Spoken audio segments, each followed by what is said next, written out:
त्र्यंबकेश्वर मंदिरातील व्हीआयपी दर्शन शुल्क प्रकरण याचिका फेटाळली, 1 लाख दंड।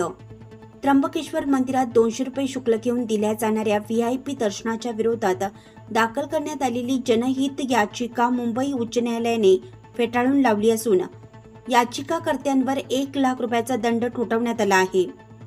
न्यायालयाने स्पष्टपणे म्हटले आहे की ही याचिका जनहितासाठी नसून वैयक्तिक हितसंबंध साधण्यासाठी दाखल करण्यात आली आहे। न्यायालयाने स्पष्ट केलं की अशा प्रकारे न्यायालयीन यंत्रणेचा वापर वैयक्तिक वादासाठी करता येणार नाही। त्यामुळे याचिका फेटाळून लावताना 1 लाख रुपयांचा दंड ठोठावण्यात आला असून तो 4 आठवड्यांच्या आत भरावा लागेल, अन्यथा तो जिल्हा अधिकाऱ्यांमार्फत वसूल केला जाईल असे निर्देश दिले गेले। हा निर्णय जनहित याचिका दाखल करताना पारदर्शकता, प्रामाणिकपणा आणि सत्यता किती महत्त्वाची आहे हे अधोरेखित करतो।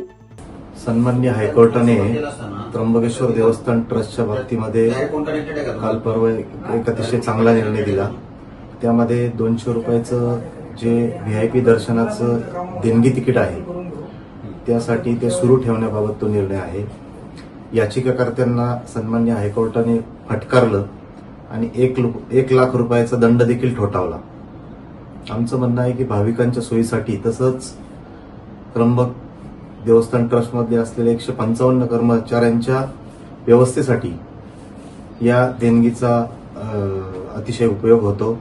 भाविकांची ज्यांना ट्रेनचे तिकीट असतील, फ्लाईटचे तिकीट असतील, व्हीआयपी काही असतील, काही कॉर्पोरेट असतील, यांनाही त्या सुविधेचा चांगला लाभ होतो। तरी पुन्हा एकदा मी त्र्यंबकेश्वर देवस्थान ट्रस्टच्या वतीने सन्माननीय हायकोर्टाचे त्या ठिकाणी आभार मानतो, अभिनंदन करतो। नाशिक लक्ष न्यूज ब्युरो रिपोर्ट, नाशिक।